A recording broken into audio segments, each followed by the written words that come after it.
Isang sikat na TikTok star kung saan pinatay niya ang asawa niyang Pilipina. Tagalog Crime and Law Stories. Ito ang kwento ng mag-asawang si Ana Marie Macedonio Abulaban at si Ali Naser Abulaban. Si Ana Marie ay ipinanganak noong August 18, 1993 sa bansang Pilipinas.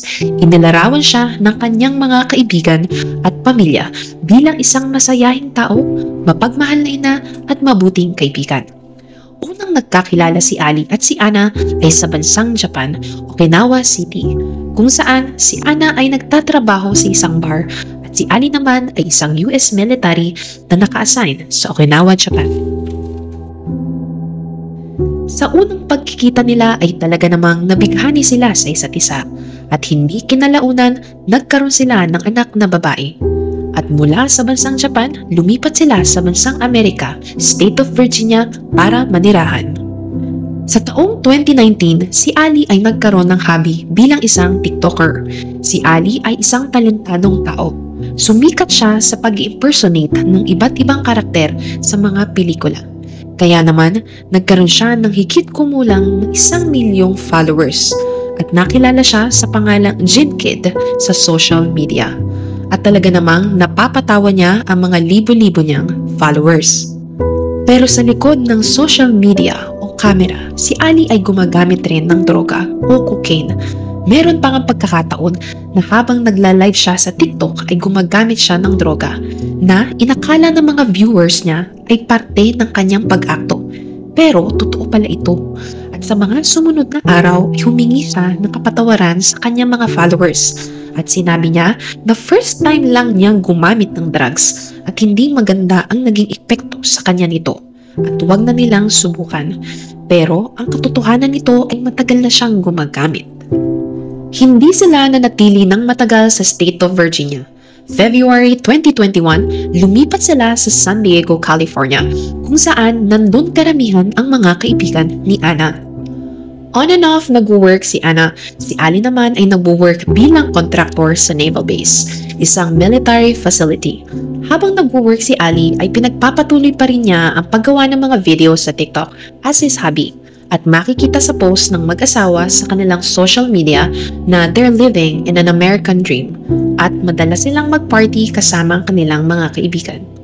Ipinapakita ni Ali at ni Ana na masaya ang kanilang pagsasama sa social media. Pero sa likod nito, si Ali ay violenteng tao. Madalas, kinokontrol niya ang buhay ni Ana, isang abusive husband, sobrang seloso at kahit mga kaibigan ni Anang babae ay pinagseselosan niya. September 8, 2021, San Diego, California, tumawag si Ana sa 911 at humihingi ng tulong sa pulisya dahil sinaktan siya ni Ali. At habang kausap ni Ana ang 911 ay kinuha ni Ali ang kanyang cellphone at pinili pa nitong mag-live sa TikTok at ipinapakita niya sa mga tao na tumawag ang kanyang asawa sa 911 para ipahuli siya sa pulis. Si Ali ay nagkakaroon na ng mental illness dahil na rin sa paggamit niya ng madalas na droga or cocaine. Bago pa man makarating ang mga pulis sa apartment ng mag-asawa ay umalis na si Ali at iniwang mag-isa si Ana at ang kanilang anak. Sinabi ni Ana sa mga pulis na nagsimula ang kanilang pagtatalo ay sa isang suitcase. At doon, nagalit si Ali at tinulak niya si Ana. Nahulog si Ana pababa at nasugatan ng kanyang tuhod at siko at naumpok ang kanyang ulo. At dahil doon, nagkaroon si Ana ng takot at concern dahil alam niyang hindi naligtas ang kanyang buhay. Kaya naman, inabisuhan siya ng mga pulis na kumuha ng restraining order. Ang ibig sabihin nito ay isang batas o rule para hindi makalapit na pisikal si Ali kay Ana.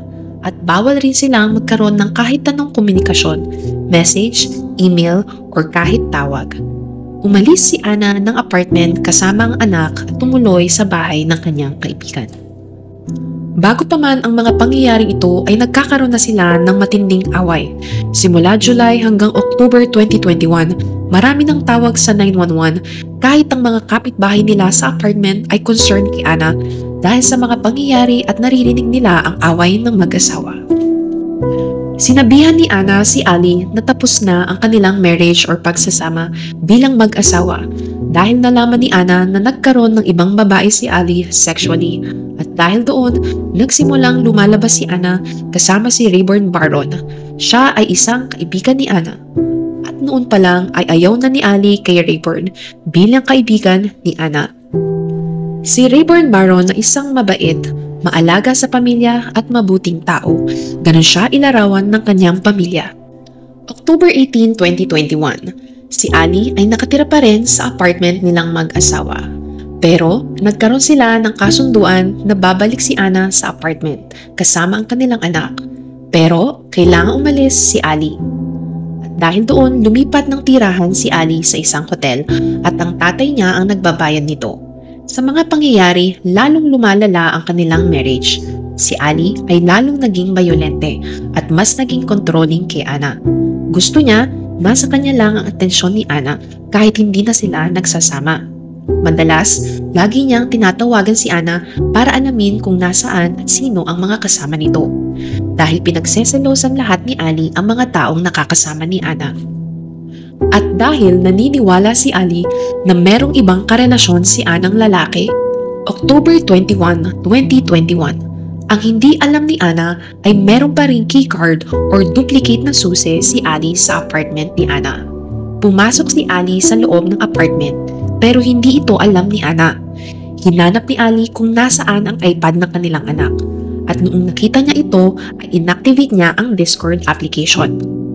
At inactivate rin niya ang Discord application na konektado sa kanyang cellphone. Ginawa niya ito para malaman niya at marinig ng live ang lahat ng nangyayari sa loob ng apartment ni Ana. At dahil dito, palala ng palala ang kaisipan ni Ali sa ginagawa niyang mga plano. October 21, 2021, 2:00 p.m. Bumalik si Ana sa apartment kasama ang kanyang kaibigan na si Rayburn Barron.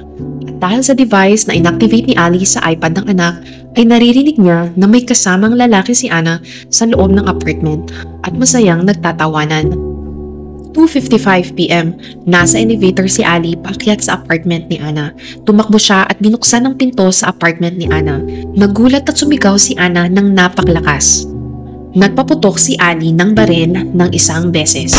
Una niyang binaril si Rayburn Barron at nagpaputok ulit ito ng 4 na beses. At kasunod niyang binaril ay si Ana ng isang beses sa ulo. Pagkatapos mapatay ni Ali si Ana at si Rayburn Barron, ay kinunan niya pa ito ng litrato at sinan niya sa kanyang mga magulang at sa kaibigan. Wala sa katanoang isip si Ali habang ginagawa niya ito. Nagawa pa nitong tumawag sa kanyang nanay para sabihing napatay niya si Ana. Pagkatapos, siya rin mismo ang tumawag sa pulis para humingi ng tulong dahil nabaril niya si Ana. Tumating ang pulis kung saan nakita nila na wala ng buhay si Ana at si Barron. Wala na si Ali sa loob ng apartment kung saan naganap ang krimen. Pagkatapos ng mga pangyayari ay nagawa pa ni Ali na sumugod sa eskwelahan para sunduin ang anak nila ni Ana. At doon natagpuan ng mga pulis si Ali. Inaresto nila si Ali at habang pinoposasan ang mga kamay ay sinabi niya sa kanyang anak na humihingi siya ng tawad dahil nasaktan niya ang kanyang mami. Nakakulong si Ali sa kulungan habang nag-iintay ng trial. Nagsalita naman ang kapatid ni Ana kung gaano kasakit ang mga pangyayari sa korte. Karumal-dumal ang sinapit ni Ana at ni Rayburn Barron. Tumistigo rin ang mga kaibigan at pamilya ni Ana sa korte kung ano ang sinasapit ni Ana bilang asawa ni Ali.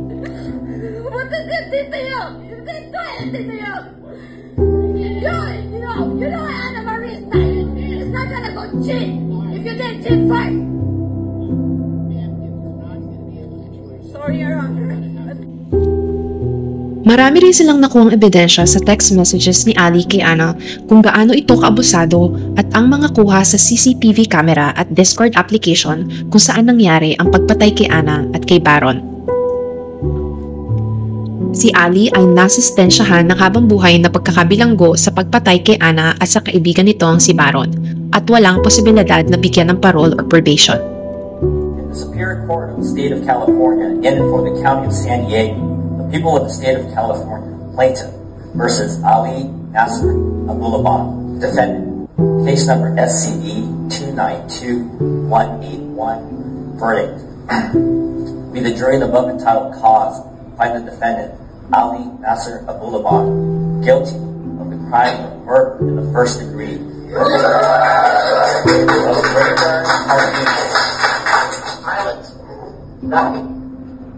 of Rayburn Cardenas Barong in violation of Penal Code Section 187, Parent A, as charged in the Superior Court.